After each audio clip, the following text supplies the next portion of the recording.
डेमोक्रेसीमा सबैभन्दा ठुलो कुरा भनेको नागरिकले प्रश्न गर्न पाउनुपर्छ। तपाईले मलाई प्रश्न सोध्न पाउनुपर्छ। सरकार बाहिर रहँदा पनि पाउनुपर्छ, सरकार भित्र रहँदा पनि पाउनुपर्छ। मिशन रोजगारी नेपाली कांग्रेस पार्टीले केही समय अगाडि सुरु गरेको अभियान हो।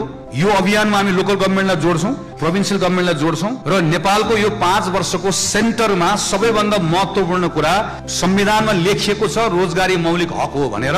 त्यो संविधानमा लेखिएको कुरा प्रत्येक नेपाली युवाले पाउने अवस्था सृजना गर्छौं भन्ने संकल्पका साथ 5000 नेपाली युवाहरूको लागि फेलोशिप प्रोग्राम त्यसको हामीले कार्यक्रम बनाएका छौं।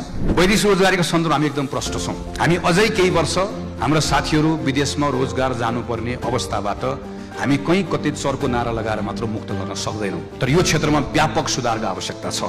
नेपालभन्दा बाहिर कोही पनि वैदेशिक रोजगारीमा जानुहुन्छ र वैदेशिक रोजगारीमा जाने अनुमति नेपालको सरकारले दिएको हो भने उनले सोचेदेखि फर्किने बेलासम्म सम्पूर्ण रूपमा उसको गार्जियन नेपाली राज्य हुन्छ। सोशल सेक्युरिटी कोखदेखि शोकसम्म, प्रजनन स्वास्थ्यको अधिकार, गर्भावस्थामा महिलाले प्राप्त गर्ने अधिकार, फ्री एजुकेसन, फ्री हेल्थ र यस पछाडि गएर रोजगारीमा हामीले गर्ने हाम्रो आफ्नो टार्गेटेड रोजगारीका हाम्रो लक्ष्यहरू र कोही व्यक्तिले मृत्यु संस्कार गर्नका निम्ति समेत उसँग रकम छैन भने त्यो कोखदेखि मृत्युसम्मको सम्पूर्ण चक्र एउटा भित्र सामाजिक सुरक्षाको कार्यक्रमहरू कसरी गर्न सकिन्छ र यसको एक्सपेन्सेस कसरी गर्न सकिन्छ भन्ने बारेमा हामीले डिटेल वर्कआउट गरेका छौं।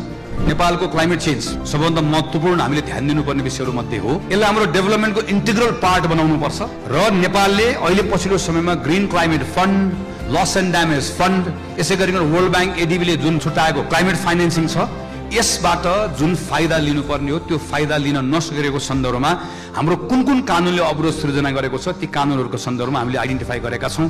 हाम्रो सन्दर्भमा स्पोर्ट्स इकोनोमी चाहिँ हामीले ठूलो मिस गरिरहेको कुरा हो। स्पोर्ट्सको सन्दर्भमा यसलाई ठूलो नेपालको इकोनोमीको एउटा पार्ट बनाउन सकिन्छ। स्पोर्ट्स हामीले डिप्लोमेसीको रूपमा पनि युज गर्न सक्छौं। खास गरी नेपालको क्रिकेटको लागि एउटा तटस्थ एउटा आयोजनाको केन्द्र हुन सक्छ। के यस्तो नेपालको युनिक हाम्रो अपर्चुनिटिज, हाम्रो निशहरू हामीले प्राप्त गर्न सक्छौं।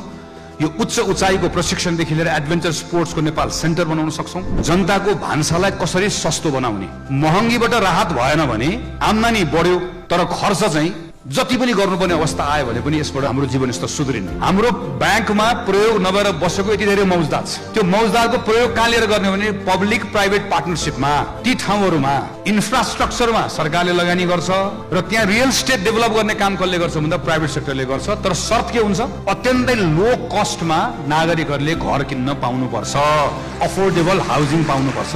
खानेपानी अर्को हाम्रो महत्त्वपूर्ण कमिटमेन्ट हो। खानेपानीको ठूलो संकट भोगिरहेको, मधेसी संकट भोगिरहेको छ। अहिले पनि थुप्रै ठाउँहरूमा घण्टौंसम्म खानेपानीको लागि कुर्नुपर्ने अवस्था छ। खानेपानीको होलिस्टिक हाम्रो अप्रोच के छ यसको बारेमा चर्चा गरेका छौं।